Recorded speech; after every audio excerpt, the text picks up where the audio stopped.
So in today's video, I'm talking about how to trust your gut and listen to that inner voice. So in this video, we're going to talk about what is a gut feeling and how you can trust your gut to make better decisions and protect yourself from toxic people. But if you're new, my name's Michelle Ferris. I'm a psychotherapist and I love helping people create relationships that work. So what is a gut feeling? It's basically described as your intuition, your inner voice, inner knowing, almost like a sixth sense. And it's your brain's way of processing information really fast based on your past experiences. That's why they call it a hunch or a gut feeling, because it happens in nanoseconds. The problem is that because there's no evidence to back that feeling up, you may not trust it and you may dismiss it instead of regarding it as a superpower. Because once you develop your intuition and can listen to it, it's going to make your life a lot easier. So here's a quick example. You meet somebody and immediately you feel uncomfortable. There's no evidence to support it. You've never met this person before. But that feeling is giving you valuable information. In fact, maybe you've already had this happen to you before, where you met someone, it didn't feel right, but you got involved anyway.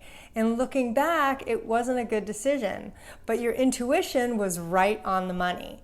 That's what we're going to talk about today, is how we can use our intuition or our inner voice to really help us make better decisions, improve our relationships, and stay away from toxic people, and problem solve in a way to take care of ourselves. But before we get started, if you do have a sense of your intuition, say me too in the comments. That's a great start. So here are a few scenarios where listening to your inner voice is going to really come in handy. The first one is making better decisions. So last week, my husband and I were going to hire a handyman. So we got a referral from a friend and we thought, oh, this is going to be easy. So the guy comes over and I didn't get a good feeling. The more we talked about the projects, the more I realized he's actually being argumentative with me and I haven't even hired him yet. So I kind of filed that in the back of my head because he was a nice enough guy. He came recommended, he left. And I was talking to my husband and I said, I really don't get a good feeling from him. And he said, you know what, neither do I. So we decided to go with our gut and not hire him. Now in the past, I would have said, oh, but he was recommended. I should hire him. He's my friend's friend or whatever. But I've learned the hard way, if I don't listen to my intuition, I am missing a really important piece of information. So what ended up happening? I got on Nextdoor, found a handyman, and the difference was incredible. He came, he was super nice, he fixed it, he was reasonable, boom, job done. And that really taught me that when we say no to what isn't working, we're actually saying yes to something better. And that can be a decision, a relationship, because it's really hard sometimes in the moment to say no to something right in front of us because we assume there isn't going to be another option. But that's the deal with listening to your intuition and your inner voice, is trusting that something better is going to come along. So the next scenario where I want you to be listening to your inner voice or intuition is relationships. In my own life, I had a friend years ago that I met and we were really getting close. And it was a couple of months into the friendship. We were texting and calling each other several times a week. And I thought, oh my gosh, she's like a sister. And I was super excited.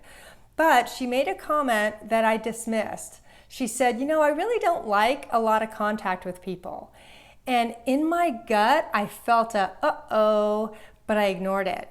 Because we were getting along well, we were in the honeymoon stage of the friendship. I didn't want to pursue it because I didn't want to wreck anything. Fast forward 4 years later, the friendship ended for that very reason, because she felt suffocated and never said anything. Now looking back, what I wish I would have done was listen to that inner voice that told me, you better stop and you better ask about it. Because I wouldn't have ended the friendship, but I would have said, hey, you know what, you said this, I don't really understand what you mean, can you help me understand that? And then she probably would have clarified, I really prefer once a week or once every other week, and then I would have known from the get-go, and it would have prevented a lot of problems down the road. But sometimes not listening to our intuition, like in this case, can give us very valuable lessons, because that was a turning point in my codependency recovery, because I realized I really had to pay attention to that intuition even when the evidence didn't support it at the time. Now, if you've ever dismissed your intuition, say me too in the comments. This video is going to help. So the third area where listening to your inner voice or your intuition really pays off is in problem solving. Last year, if you've watched my other videos, I did a lot of caregiving between a family member and my elderly mother. And fast forward this year, I found myself really burnt out. And I wanted to do something different than my siblings.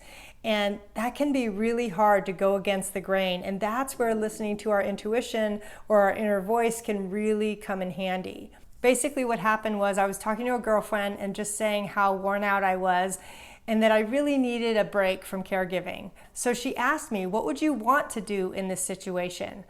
And all of a sudden I lit up like a Christmas tree and I said, you know what? I'd like to visit my mom and pay for an extra weekend so the caregiver can have her because I need a break. Now, that to me was a super scary decision to make because it was not what my siblings were doing. There was a little part of me that felt selfish or self-centered in making that decision. But I quickly knew that that wasn't the case. I wasn't being selfish. I just needed a break. And so what ended up happening was the caregiver said, sure, I'd be willing to do an extra weekend. And after making that decision, my inner child was literally so happy. She was jumping up and down. And what I mean by your inner child is just that little child part of you that didn't feel cared about. And so when we really hone into our intuition and that inner voice, we kind of tap into that small part of ourselves that wasn't taken care of really well. So the minute I made that decision, I felt that joy just explode in my heart.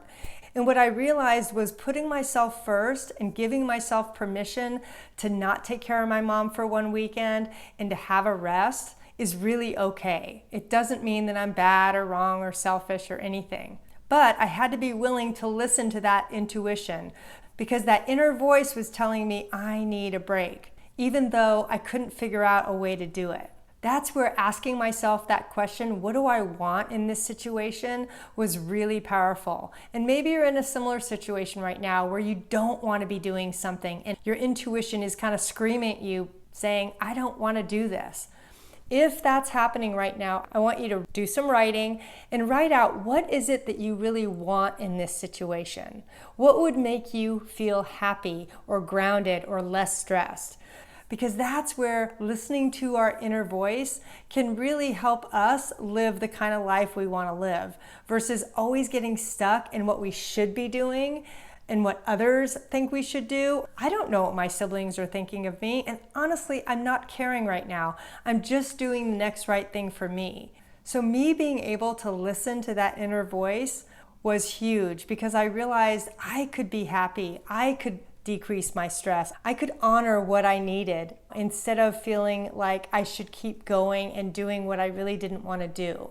So the next step for you is I want you to go watch my video on how to trust yourself because that is your next step. Thanks so much.